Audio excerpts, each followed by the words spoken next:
माझ्या महाराष्ट्रातील बांधवांनो, भगिनींनो आणि मातांनो, नमस्कार. जय महाराष्ट्र. थोडेसे आपण सुद्धा रिलॅक्स दिसताय आणि साहजिकच आहे, मी देखील थोडासा किंचित तणावमुक्त आहे. होळीपासून सुरुवात झाली आणि म्हणता म्हणता दिवाळी आली.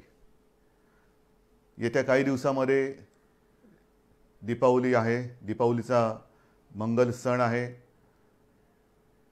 अंधार छेदून प्रकाश, आणि प्रकाश म्हणजे प्रगती, समृद्धी ही आपल्या सर्वांच्या आयुष्यामध्ये येवो. म्हणजेच प्रथम आपल्याला सर्वांना दीपावलीच्या खूप खूप मनपूर्वक शुभेच्छा देतोय. ही दिवाळी आपल्याला सर्वांना सुखाची, समृद्धीची, मनशांतीची आणि आनंदाची जावो अशी मनापासून प्रार्थना करतोय. साहजिकच आहे, आपण हे सर्व सण, होळीपासून जी म्हटलं मी सुरुवात झाली, अत्यंत साधेपणाने आणि संयमाने साजरे केले म्हणायचे का पार पाडले म्हणायचे, थोडासा फरक आहे. पण महत्त्वाचा मुद्दा म्हणजे या सर्व 6-8-9 महिन्यामध्ये आपण सर्वांनी जे काही सहकार्य केलं त्याला तोड नाही. आणि हे सहकार्य केलं म्हणून आणि म्हणूनच आज सुरुवातीला मी जे बोललो की आपण दोघंही थोडेसे तणावमुक्त आहोत. आज तणावमुक्त जरी असलो तरी साहजिकच आहे, माझ्या मनामध्ये पुढची जी एक शक्यता आहे दुसऱ्या लाटेची, ती येऊ नये म्हणून देखील एक चिंता आहे, प्रार्थना आहे. आणि त्याच्यासाठी सुद्धा आपल्या सर्वांचं सहकार्य मला अपेक्षित आहे. प्रथम मी दिवाळीबद्दल बोलतो. आत्तापर्यंतचे सगळे सण होते, मग ते गणपती उत्सव असतील, नवरात्री उत्सव आहे, होताच, अगदी दहीहंडी होती, ईद, सगळेच आपल्या पारसी बांधवांचे सुद्धा सण होते, जैन बांधवांचे सण होते, ईद होती, सगळे होते.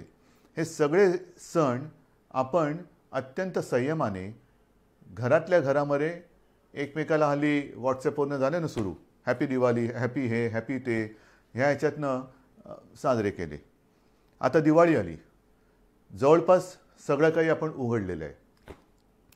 गर्दी मी पाहतोय वाढत चाललेली आहे, चांगली एक जिवंतपणाचं लक्षण आहे. गर्दी वाढते आहे, सगळे व्यवहार जवळपास पूर्वपदावरती यायला लागलेले आहेत. आणि इथेच मला थोडीशी एक खबरदारी आपण घ्यावी अशी विनंती करायला आज आम्ही संवाद साधत आहे. आपण बघता आहात की गेले काही दिवस महाराष्ट्रामध्ये आणि विशेषतः मुंबई आसपासच्या सर्व परिसरामध्ये, अगदी पुण्यामध्ये सुद्धा हा कोरोना जो काही वाढत होता, अनेक जण आपल्यावरती टीका करत होते. काही जण म्हणत होते की यांच्या कंट्रोलच्या बाहेर चाललेलं आहे. पण आपण सगळ्यांनी जिद्दीने आणि आत्मविश्वासाने, एका शिस्तीने या संकटाचा सामना करत करत करत हा तो जो काय त्याचा चढ होता तो खाली आणलेला आहे. आपल्याकडे हा चढ होता तो उतारावरती आणले, नक्की आणलेला आहे. पण देशात इतरत्र, म्हणजे मी विशेषतः दिल्लीत म्हणेन, जिथे आज आपल्याकडे हजारातला आकडा शेकड्यात आलेला आहे मुंबईतला, आणि राज्यातला आकडासुद्धा नियंत्रणात आलेला आहे, तर तिथे दिल्लीत आपण पाहतात आकडा वाढता वाढता वाढी होत चाललेला आहे. कशामुळे होतं आहे, का झालं, इतर ठिकाणी आकडा वाढतो आहे, पाश्चिमात्य देशात आकडा वाढतो आहे. याचं कारण एक तर दिल्लीमध्ये असं म्हणतात, मी काही दिल्लीत जाऊन बघितलेलं नाही, पण प्रदूषण वाढलेलं आहे.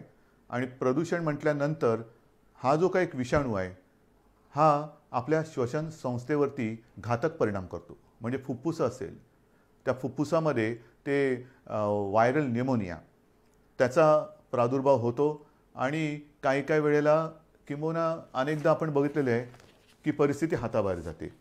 विशेषतः ज्यांना सहव्याधी आहेत, म्हणजे कोमॉर्बिडिटी, त्यांच्यावरती हा परिणाम, घातकता त्याची जास्त असते. म्हणजेच काय की दिवाळी साजरी करताना मी आपल्याला नम्र विनंती करेन, फटाक्यावरती बंदी आणायची का? प्रत्येक ठिकाणी बंद्या घालून आणि कायदे कडक करून आपण आपलं जीवन हे पुढे चालू ठेवायचं का?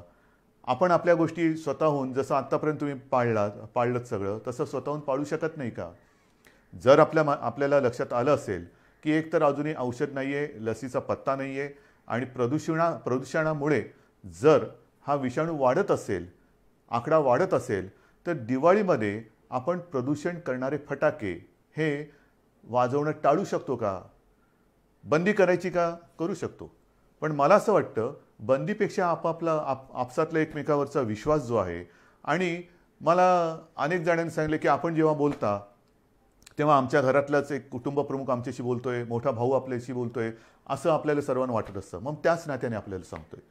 लहानपणी मी सुद्धा फटाके वाजवलेले आहेत, सगळ्यांनीच फटाके वाजवलेले आहेत. आज सुद्धा घराघरातली लहान मुलं आहेत, त्यांना तो एक आनंद असतो. पहाटे अभ्यंग स्नान म्हटल्यानंतर तेव्हा थंडी मुंबईमध्ये असायची. आज इतरत्र राज्यात थंडी पडायला सुरुवात झालेली आहे. उठणं लावायचं, ते चिराट फोडायचं आणि पहिला फटाका कोण लावतो ती एक गंमत होती. पण म्हणता म्हणता ही वस्ती एवढी वाढली आणि त्याच्यानंतर हे एवढं आता धूर आणि प्रदूषण वाढायला लागलेलं आहे की आत्तापर्यंत जे काय आपण साधलेलं आहे, आत्तापर्यंत जे काय आपण कमावलेलं आहे, ते 4 दिवसातल्या धुरामध्ये वाहून जाता कामा नये. म्हणून मी आपल्याला विनंती करतोय, एकतर सार्वजनिक ठिकाणी फटाके वाजवायचे नाहीतच, कारण आपल्याला समाजाची काळजी घ्यायची आहे. अनेक जण ह्या वेळेला फिरायला बाहेर पडतात, सगळीकडे रोषणाई जरूर करा. दीपावली म्हटल्यानंतर दीप तर उजळले पाहिजेतच. दीपावली वाटली पाहिजेच, पण दीपावली म्हणजे दिवा. तो दिव्याचं एक महत्त्व आहेच. दिवे जरूर पेटवा, प्रकाशमान करा, पण फटाके न वाजवाल तर उत्तम. सार्वजनिक ठिकाणी फटाके वाजवायचे नाहीतच. हां, आपल्या एक याच्यासाठी आजूबाजूला कोणाला त्रास होऊ न देता जेवढे काही मर्यादित फटाके आपण वाजवू शकत असाल हरकत नाही. मी अगदीच काही तुम्हाला आणीबाणी नाही आणते तुमच्यावर. फटाके वाजवूच नका किंवा फटाक्यांवरती बंदीच घालतो असं न म्हणता, चला आपण एक दुसऱ्याच्या विश्वासावरती हा सण आनंदाने साजरा करूया. फराळ करा. पण पुन्हा एक सांगतो की आत्ता जरी ही परिस्थिती आटोक्यात आलेली वाटत असली तरी दिवाळी आणि दिवाळी नंतरचे 15 दिवस हे फार आपल्याला कसोटीचे आहेत. याचं कारण असं की पाश्चिमात्य देशात आपण जे काय बघतो आहोत, आकडेवारी बघतो आहोत, प्रचंड मोठ्या प्रमाणात ही दुसरी लाट आलेली आहे. म्हणजे अनेक ठिकाणी हा जो आकडा होता हा जवळपास शून्यावरती आला. आणि मी जी काय माहिती घेतली, माझ्याकडे माहिती आहे, कागद सगळे आहेत, पण हे सगळं तुम्ही बघताय तेच मी बघतोय. पण ते बघितल्यानंतर रिपिटेशन नको आहे. पाश्चिमात्य देशात आपण जर पाहिलं तर अगदी इटली असेल, ब्रिटन असेल, इंग्लंडमध्ये तर, लंडनमध्ये तर पुढच्या 4-6 आठवड्यासाठी कडक लॉकडाऊन त्यांनी केलेलं आहे. कडक म्हणजे जसं आपल्याकडे होता तसा. इतरत्र सुद्धा स्पेनमध्ये असेल, नेदरलँडमध्ये तर मी असं ऐकलं की घरातल्या घरात कुटुंबियांना सुद्धा त्यांनी मास्क घालण्याची एक जबरदस्ती केलेली आहे. हे आहे, होतंय. ह्याचं कारण का की थोडीशी बेफिकिरी. आता संपलं सगळं. गेले 1-2 महिने काहीच झालेलं नाही आहे, झालं सगळं. तसं नाही आहे. तिकडे थंडीचा सीझन सुरू होतोय, त्याच्यात हा आता विषाणू परत वाढीला लागलेला आहे आणि त्या लाटेच्या आकडेवारीकडे जर का आपण बघितलं तर मी म्हणेन ही लाट नाही, ही सुनामी आहे. कारण प्रथम जेव्हा तिथे लाट आली होती आणि अगदी पीक ज्याला म्हणतात त्या पीक नंतर खाली गेला तो करोना, आणि आता जो आला आहे तो दुपटी-तिपटीपेक्षा जास्त संख्येने आलेला आहे. आपल्याकडे होणार नाही, होऊ द्यायचं नाही. पण विचार करा, गेले 6-8-9 महिने आपली यंत्रणा, मग ती पोलीस आहे, महसूल आहे, आरोग्य सेवक आहेत, डॉक्टर्स आहेत, अत्यंत तणावाखाली ह्या लढाईमध्ये लढत आहेत. कोणासाठी लढत आहेत? अनेक पोलीस मृत्युमुखी पडलेत, आरोग्य सेवकांना सुद्धा बाधा झालेले, त्यातले काही मृत्युमुखी पडले, काही डॉक्टर्स गेलेले आहेत. कोणासाठी लढत आहेत? त्यांच्यावरती असह्य ताण आहे. आणि आत्ता मला असं वाटतं की ही जी काही लढाई आपण लढलो, मला सहज एक परवा कोणीतरी व्हॉट्सॲप पाठवला, एक चांगला होता एका सैनिकाचा. तो सैनिक आपल्याला सांगतोय की मी तुमच्यासाठी लढत असताना किती किलो वजन, मग बूट किती किलोचे असतात, अंगावरती बॅगेमध्ये त्याच्या जी काही दारुगोळा असतो तो किती किलोचा असतो, हेल्मेट किती किलोचा असतो, त्याचं जॅकेट किती किलोचं असतो, म्हणजे त्याचं वजन आणि ह्याचं वजन ह्याची जर तुलना केली तर खूप फरक आहे. म्हणजे त्याच्या शरीरापेक्षा तो जो काय वाहतो, नुसतं वाहत नाही, तो जो काय अंगावरती बाळगतो त्याचं वजन हे जास्त आहे. आणि मग तो सैनिक आपल्याला विचारतो, हे एवढं सगळं वजन घेऊन जर मी तुमच्यासाठी लढत असेल तर तुम्ही फक्त मास्क लावून ही लढाई लढू शकत नाही? किती साधा आणि मार्मिक प्रश्न आहे. लढताना आपल्या हातात दुसरं कोणतेही शस्त्र नाही आहे, मास्क शिवाय दुसरं कोणतेही शस्त्र नाही आहे. आणि सहज मी आत्ता आपल्याशी बोलताना मला एक 100 वर्षापूर्वीची आठवण आली. त्याही वेळेला फ्लू आला होता, स्पॅनिश फ्लू. साधारणतः कोरोना कधी जाईल, हा स्पॅनिश फ्लू जो 100 वर्षापूर्वी आला होता तो 2 ते 3 वर्ष त्यांनी जगाला परेशान करून टाकलं होतं. त्याही वेळेला काही कोटी बळी, म्हणजे आपल्या देशात सुद्धा असं म्हणतात की 1 कोटीच्या आसपास लोक मृत्युमुखी पडले होते. 100 वर्षापूर्वी लोकसंख्या काय होती, त्याच्यात 1 कोटी. आता लोकसंख्या किती आहे, प्रमाण काय होईल, हे तुम्हाला मी घाबरवत नाही आहे, पण सतर्क राहण्यासाठी म्हणून ह्या प्रेमाच्या आणि सावधगिरीच्या सूचना देतो आहे. आणि म्हणून मी आपल्याला सांगतो की जरी आपण ह्या सगळ्या गोष्टी उघडतो आहोत, उघडायला तर पाहिजेच, कारण आयुष्य पूर्वपदावरती आलंच पाहिजे, येतं आहे, अर्थचक्राला गती मिळाली पाहिजे. पण ती गती देताना वेडीवाकडी जर का गती द्यायचा प्रयत्न केला तर ती दुर्गती होईल, गतीच्या ऐवजी अधोगती होईल. कारण पुन्हा जर का लॉकडाऊन करण्याची वेळ आली तर तो लॉकडाऊन आपल्याला फार भारी पडेल. आणि जर का रुग्णसंख्या वाढली तर आत्ता आपण जी सेवांमध्ये वाढ केलेली आहे, जम्बो हॉस्पिटल्स, फील्ड हॉस्पिटल्स, आत्तासुद्धा मी आपल्याशी बोलल्यानंतर मला वाटतं मीरा भाईंदर आणि कल्याण डोंबिवली येथे कोविड केअर सेंटरचं लोकार्पण करणारच आहे. मी अजूनही गरज संपली अशातला भाग नाही आहे. पण एक गोष्ट चांगली आहे की बऱ्याच ठिकाणी अजूनही आपले बेड्स आता रिकामी दिसत आहेत, ते रिकामीच असू द्या. मी कुठेही ह्या आरोग्य सुविधा बंद करा म्हणून सांगितलेलं नाही, वापरायची वेळ येऊच नये. पण आणखीन पुढचे किमान 6 महिने आपण ह्या गोष्टी असाच्या अशा भले कडी कुलप लावून ठेवली तरी चालतील, ती तशीच राहावीत, पण आपण त्या काढत नाही आहोत. मनामध्ये एकच विचार आहे की ह्या ज्या काही सुविधा वाढवल्या त्यालासुद्धा एक मर्यादा आहे. मी सुरुवातीला आपल्याला सांगितलं होतं की ही जेव्हा साथ सुरू झाली तेव्हा आपल्या राज्यामध्ये एकूण सगळे मिळून 7-7.5 किंवा 7,800 रुग्णशय्या होत्या. आता त्या रुग्णशय्या जवळपास आपण 4.5 लाखापर्यंत नेलेल्या आहेत, नेल्या एवढ्या. पण नुसतं रुग्णशय्या म्हणजे रुग्ण बरा होतो असं नाही आहे, त्याला आरोग्य सेवक पाहिजेत, डॉक्टर्स पाहिजेत, औषधं पाहिजे, ऑक्सिजन पाहिजे, जरूर लागली तर व्हेंटिलेटर पाहिजे. सगळ्या बाकीच्या गोष्टी आणता येतील, डॉक्टर्स आणि आरोग्य सेवक कुठून आणायचे हे तयार नाही करता येऊ शकत. पण त्यांच्यावरती म्हणजे ते वाढणार नाही आहेत. म्हणजे उद्या जर का दुपटी तिपटीची लाट आली तर आपली त्रेधा तिरपीट उडू शकते आणि ती येऊ न देणं हे आपण करू शकता, कारण आजपर्यंत आपण हे केलेलं आहे. या सगळ्या गोष्टी मी तुम्हाला सांगतोय. पण मधल्या काळामध्ये हे फळ आपल्याला कसं मिळालं तर दसऱ्यापर्यंत आपण माझे कुटुंब माझी जबाबदारी ही जी काही मोहीम राबवली, मी नक्कीच सांगेन की त्या मोहिमेचं हे फळ आहे. कारण आपल्या टीम्सने जवळपास 60,000 टीम्स राज्यभरात आपण तयार केल्या होत्या. 60,000 घराघरात गेल्या, माझ्याही घरी आल्या होत्या, आपल्याही घरी आल्या होत्या. जवळपास सगळी घरं आपण त्याच्यामध्ये संपर्क केला आहे. आणि त्याच्यात तुम्हाला सहज मी एक आकडेवारी सांगतो की या जवळपास 59,000 काही टीम होत्या, म्हणजे 60,000. त्यांनी राज्यामध्ये जी काही चौकशी केली त्याच्यात साधारणतः 3.5 लाखाच्या आसपास आयलाय आणि सारी रुग्ण सर्वेक्षण काळात आढळून आले. म्हणजे ज्यांना श्वसन संस्थेचा विकार असेल, काही असेल, त्यांची टेस्ट केल्यानंतर त्याच्यामध्ये साधारणतः 51,000 रुग्णांना कोविड झाल्याचं निदर्शनास आलं. हे घरोघरी जाऊन आपण तपासणी केली म्हणून हे झालं आणि म्हणून आपण त्यांना आवश्यकतेनुसार इलाज करून वाचवू शकलो. हे याचं फलित आहे, हे नक्कीच फलित आहे. त्याच्यानंतर एकूण जर का बघितलं आपण तर ह्या सर्वेक्षण काळामध्ये मधुमेह, डायबिटीस आपल्या राज्यात किती जणांना आहे, ज्यांना आपण तपासलं आणि ज्यांनी आपली माहिती दिली त्याच्यात जवळपास 8,69,370 लोकांना डायबिटीज आहे. हाय ब्लड प्रेशर किती लोकांना आहे, साधारणतः 13 लाख लोकांना हाय ब्लड प्रेशर आहे. हृदयविकार कोणाला किती लोकांना आहे, 73,000 लोकांना जवळपास हृदयविकार आहे.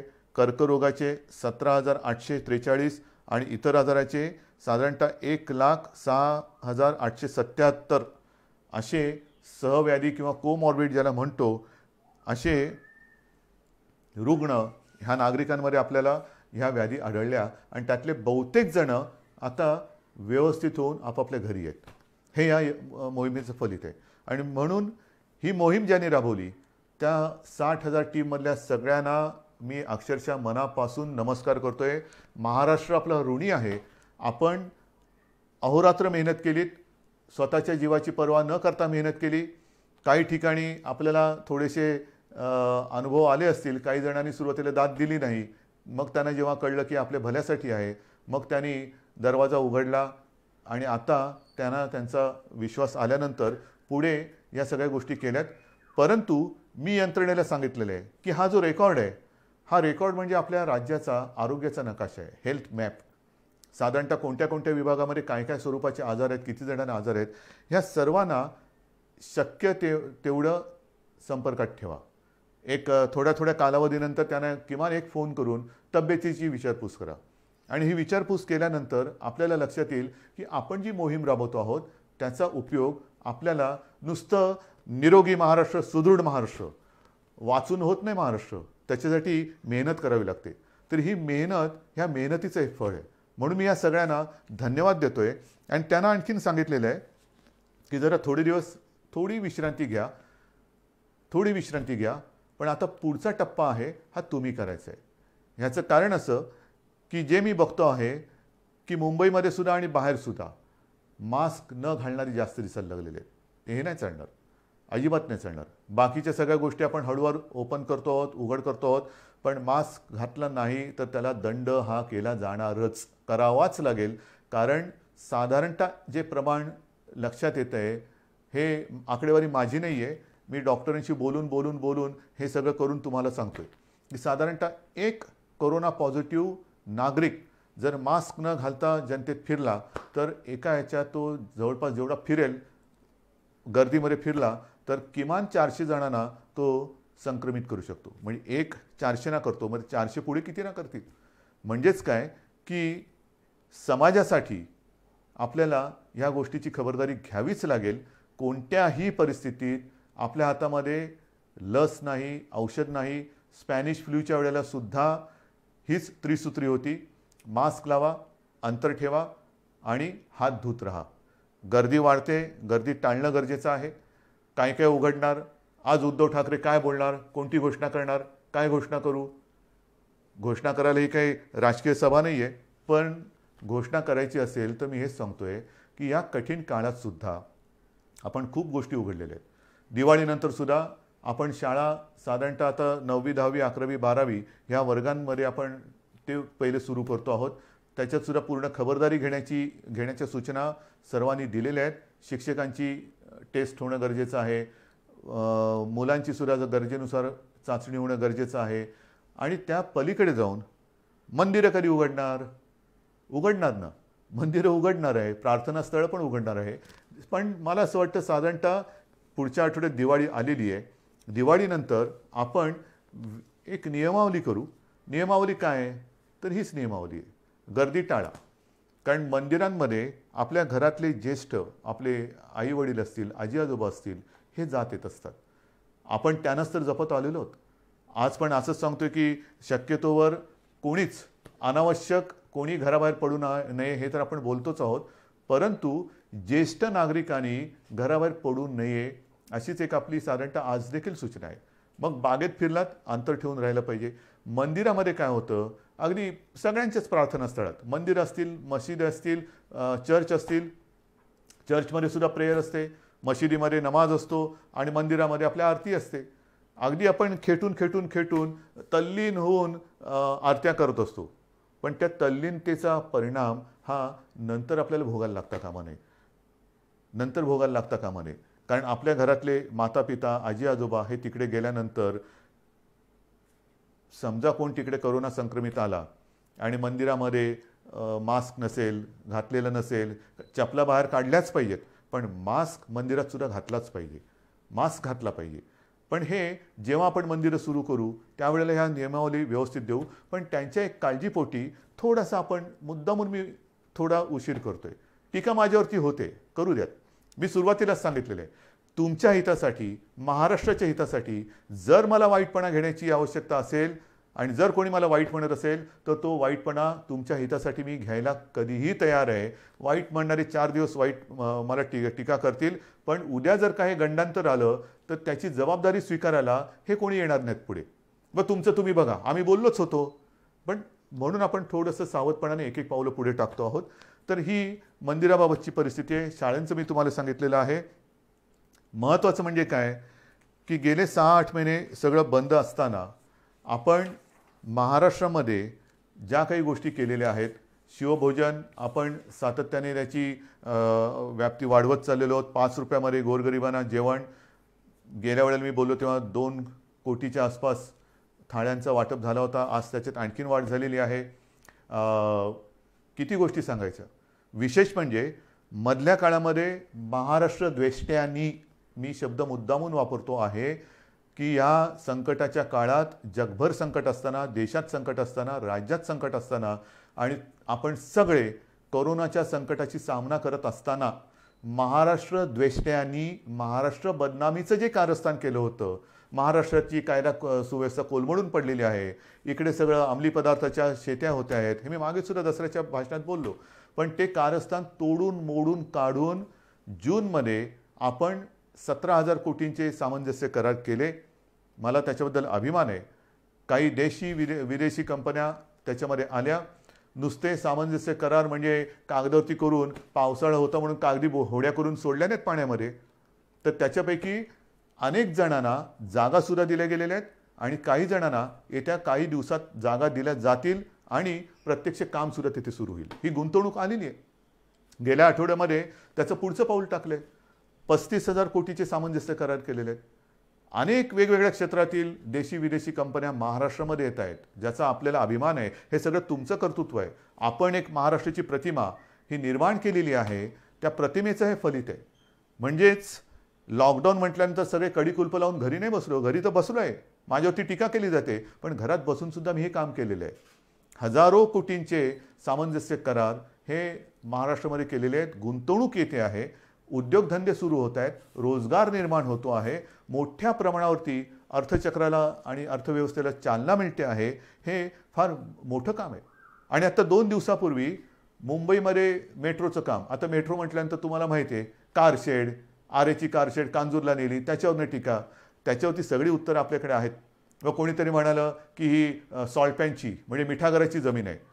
हे सगळे जे टीका करतात त्यांना समर्पक उत्तरं देऊ. पण मिठागराची जमीन आहे म्हणणाऱ्याने एक कळत नाही आहे की तुम्ही आमच्या मुंबईकरांच्या प्रोजेक्टमध्ये मिठाचा खडा टाकतात. हा मिठाचा खडा हा त्याचा काय इलाज करायचा तो आहे, पण आम्हीसुद्धा डोळे बंद करून काही कामं करत नाही आहोत. जे मुंबईकरांच्या आणि माझ्या राज्याच्या हिताचं असेल ते टीकेची पर्वा न करता आपण करणार म्हणजे करणारच, कोणत्याही परिस्थितीत करणार आहोत. आणि जसं मी म्हटलं की मुंबईमध्ये सुद्धा आणि इतरत्र महाराष्ट्रामध्ये सुद्धा इन्फेक्शनसाठी हॉस्पिटल ते सुद्धा करणार आहोत आपण. जागा अजून कुठे बघितलेली नाही आहे, पण शोध चालू आहे. कारण हे एक पहिलं संकट आवरू दे आपल्याला. ते सावरल्यानंतर आपण या गोष्टीकडे सुद्धा लक्ष देणार आहोत. माझे कुटुंब माझी जबाबदारीची फलश्रुती आपल्याला मी सांगितली. त्याच्यावरती नंतर मी कदाचित पुन्हा थोडंसं बोलेन. पण आता जवळपास आपण सगळ्याच गोष्टी उघडायला परवानगी दिलेली आहे.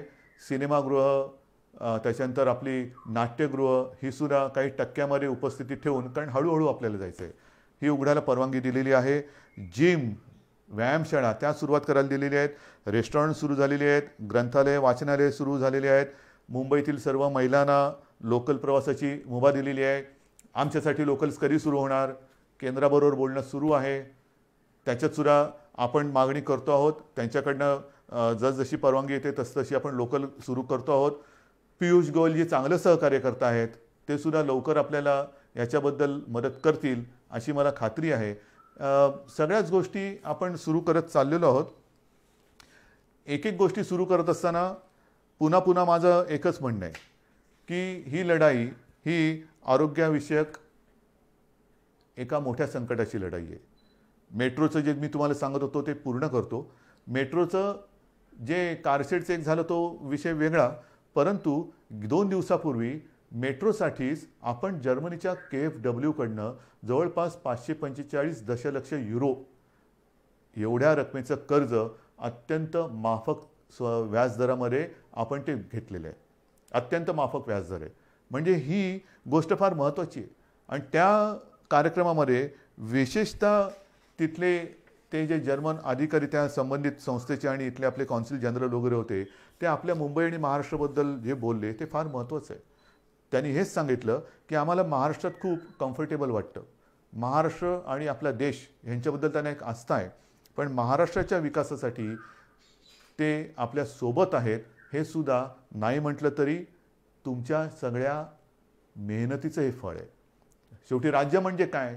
राज्य म्हणजे केवळ राज्य सरकार नाही, राज्य सरकार तर असतंच, पण राज्य सरकारबरोबर राज्यातली जनता, एक आपल्याला संस्कृती आहेत, आपल्यावरती संस्कार आहेत आणि इथे टाकलेला पैसा हा उधळला जाणार नाही, तो वाया जाणार नाही, लोकांच्या उपयोगासाठी, जनतेच्या हितासाठी तो वापरला जातो आहे, तसं हे सरकार आहे. हे जे काही एक आपलं विश्वासाचं नातं आज आपण जगात निर्माण केलेलं आहे, हे त्याचं हे फलित आहे. म्हणून मला असं वाटतं की अनेक गोष्टी आपण सुरू केलेल्या आहेत, उद्योगधंदे येत आहेत, गुंतवणूक येते आहे. पावसाळा संपलेला आहे, पण पावसाळा संपल्यानंतर साधारणतः पावसाची जी सुरुवात झाली तीच एका तणावाने झाली आणि तो तणाव होता रायगड आणि आपल्या कोकण किनारपट्टीवरती प्रचंड ताकदीने धडकलेलं निसर्ग चक्रीवादळ. साधारणतः जूनपासून पावसाळा संपेपर्यंत कुठे ना कुठेतरी अतिवृष्टी, पूर, वादळं ह्या सगळ्या गोष्टी ह्या येत होत्या. मुंबईला सुद्धा त्यांनी सोडलं नाही पावसाने, पूर्व विदर्भाला नाही सोडलं. काही ठिकाणी पूर नाही आला, पण सतत पाऊस थांबतच नाही. आणि त्याचा दुष्परिणाम हा शेवटचा जो अतिवृष्टीचा पाऊस होऊन गेला, मी स्वतः जाऊन बघितलेलं आहे. जमिनी खरडून गेलेले आहे. खरडून जाणं म्हणजे काय तर सोन्यासारखं उभं असलेलं पीक हे तर कुठच्या कुठे सडून कुजून जातच, पण जमिनीचे थर जाऊन तिकडे जणू काय वाळवंट आहे की काय असं चित्र माझ्यासमोर होतं. कुठे पुलाच्या वरनं 7-8 फुटावरनं पाणी गेलेले आहेत, झाडं उन्मळून पडलेले आहेत, विजेचे खांब उन्मळून पडलेले आहेत, विजेच्या तारा तुटलेल्या आहेत. हे सगळं गेले 4 महिने आपण भोगलेले आहे.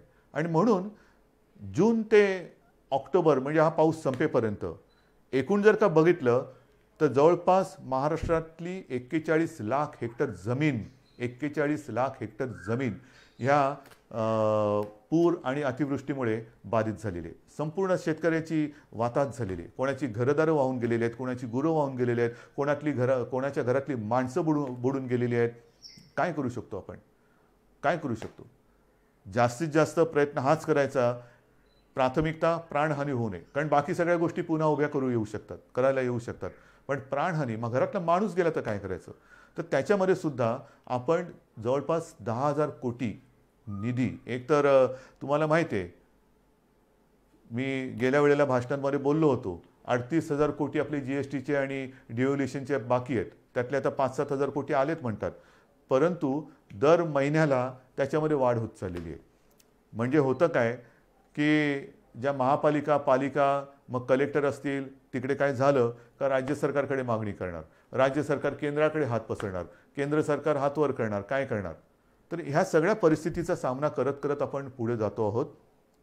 10,000 कोटीची एक तरतूद आपण ह्या अतिवृष्टी, पूरग्रस्त आणि एकूण जे काय शेतकऱ्यांची नुकसान भरपाईच्या माध्यमातून त्यांना जी रक्कम मिळण्याची आवश्यकता आहे त्याच्यासाठी केलेली आहे. मग त्याच्यामध्ये जमीन आल्या, पर हेक्टरी किती द्यायचे, शेती असेल तर किती, फळबागांना किती, जास्तीत जास्त आजपर्यंत कधी न झालेलं असेल एवढी मदत आपण करण्याचा प्रयत्न करतो आहोत. हे केवळ तुमच्या आशीर्वादाने आणि देवाच्या दयेने आपण करू शकतोय, निभावून नेतोय, हळूहळू पूर्वपदावरती येण्याचा प्रयत्न करतो आहोत. पण मला असं वाटतं की शेतकरी असेल आणि माझ्या महाराष्ट्रातले सगळे नागरिक असतील, खूप समजदार आहात तुम्हाला सगळ्यांना हे संकट काय आहे ते कळलेलं आहे. कुठेही अनेकांनी तुम्हाला डिवचलं, चिडवलं तरीसुद्धा त्यांच्या त्या सगळ्या डावपेचाला बळी न पडता तुम्ही नाही, माझं सरकार आहे, आपलं सरकार आहे, माझं सरकार अडचणीत आहे, माझ्यासाठी ते नक्की काहीतरी केल्याशिवाय राहणार नाही, करताय. हे जे तुमचं प्रेम आहे ना, हे मला नाही वाटत जगाच्या पाठीवर दुसरीकडे कुठे मिळत असेल. आणि म्हणून मला असं वाटतं की ही सगळी मदत आपण करतो आहोत. मग ती करत असताना आपण मग कापूस खरेदी असेल, उडीद, मूग, तूर, सोयाबीन ही सगळी पिकं आता एक करत येत आहेत. कापसाची खरेदी सुरू केलेली ह्या महिना अखेरपर्यंत बरीचशी केंद्र सुरू होतील. जी पिकं येत आहेत त्यांची खरेदी सुरू करण्याचे आदेश दिले गेलेले आहेत. खरेदी केंद्र सुरू होत आहेत. काही ठिकाणी अजूनही हळूहळू होत आहेत, पण या महिनाभरामध्ये जिथे जिथे ज्या ज्या पिकासाठी आवश्यकता असेल ती सगळी खरेदी केंद्र सुरू करण्याचे आदेश मंत्रिमंडळाने दिलेले आहेत. लवकरात लवकर ही खरेदी जर कुठे सुरू झालेली नसेल तर ती सुद्धा सुरू होईल. सगळ्या गोष्टी आपण करतो. चहूबाजूनी संकट जरी येत असली तरी संकटाचा सामना करून आपण त्यांना पुरून उरतो आहोत, हे फार महत्त्वाचं आहे. शिवभोजनबद्दल सुद्धा मी बोललेलो आहे. आणखीन एक दोन गोष्टी केलेल्या आहेत. काल परवाकडे फोर्स 1 जो आपला एक महत्त्वाचा फोर्स आहे, अतिरेक्यांचा सामना करणारा, एकदा 26 नोव्हेंबरला त्याची गरज वाटली त्याच्यानंतर तो केला गेला. त्यांच्यासाठी सुद्धा आपण जे त्यांना आवश्यक आहे ते करतो आहे. पण विशेष म्हणजे आपल्याला आपल्या राज्यामध्ये जे माजी सैनिक आहेत त्या माजी सैनिकांना आणि त्यांच्या दुर्दैवाने ज्यांचं निधन झालेलं आहे किंवा आपल्यासाठी ज्यांनी बलिदान केलेले आहेत, जे शहीद झालेले आहेत, त्यांच्या ज्या बिचाऱ्या काय म्हणायचं, विधवा हा शब्द मला बोलायला खूप जड जाते, पण त्यांना आणि माजी सैनिकांना त्यांचा निवासी मालमत्तेचा कर आणि घरपट्टी ही माफ करण्याची योजना आपण आपल्या शिवसेना प्रमुखांच्या नावाने ती सुद्धा अंमलात आणतो आहोत. समाजातला प्रत्येक घटक हा वंचित राहता कामा नये. अगदी प्रत्येक घटक म्हटल्यानंतर मी यापूर्वी सुद्धा म्हटलेलं आहे की मग आरक्षणाचे वारे वाहत आहेत.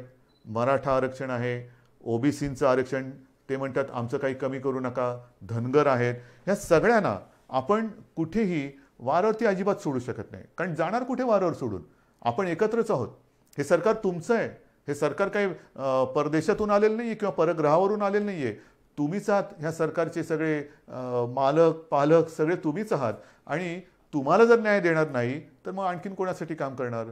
माझ्या राज्यातली जनता जर का असमाधानी असेल तर मग मंत्रिमंडळ करायचे काय? आणि म्हणून मला सगळ्यांना हेच सांगायचं आहे की परिस्थिती बिकट आहे, नक्की आहे.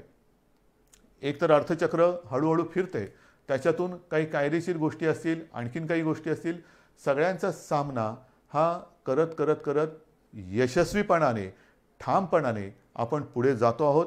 मला तूर्त आपल्याला एवढंच सांगायचं आहे की येणारी दीपावली आणि त्याच्यानंतरचे सण कुठेही आपल्याकडनं गर्दी होऊ देऊ नका.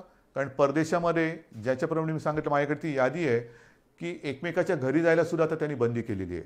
आपल्याला असं काय करायचं नाही. आत्ता आपण हळूवार सगळे दरवाजे उघडतो आहोत. पण पुन्हा एकदा सांगतो, ह्या उघडलेल्या दरवाजातून दीपावलीच्या निमित्ताने सुख समृद्धी मनशांती येऊ द्या. कोरोना येऊ देऊ नका. प्रदूषण टाळा, फटाके टाळा, फराळ करा, दीपावली साजरी करा, आकाशकंदील लावा, प्रकाशमान सगळं आयुष्य होऊ द्या. पण प्रदूषणकारी असं काही करू नका. मला खात्री आहे आजपर्यंत आपण माझं एका आपुलकीने प्रेमाने ऐकत आलेलं आहात, त्याच्याप्रमाणे वागत आलेलं आहात. आणि तसे तुम्ही जर का वागले नसता तर आजचे हे कोरोनाचे आकडे हे पुरेसे बोलके आहेत. ते आकडे आपण तिथपर्यंत येऊ शकलो नसतो. हे आकडे आपल्याला आता शून्यावरती आणायचे आहेत आणि आपण ते आणू शकतो. आपण हे करून दाखवले ज्याला म्हणतो ना, तसं हे तुम्ही करून दाखवलेले आहात. आता ह्याच्यात अजिबात वाढ होऊ द्यायची नाही. सर्वांनी आनंदात राहा, निरोगी राहा, मास्क लावा, हात धुत राहा आणि एकमेकांपासून अंतर ठेवा. जय हिंद, जय महाराष्ट्र.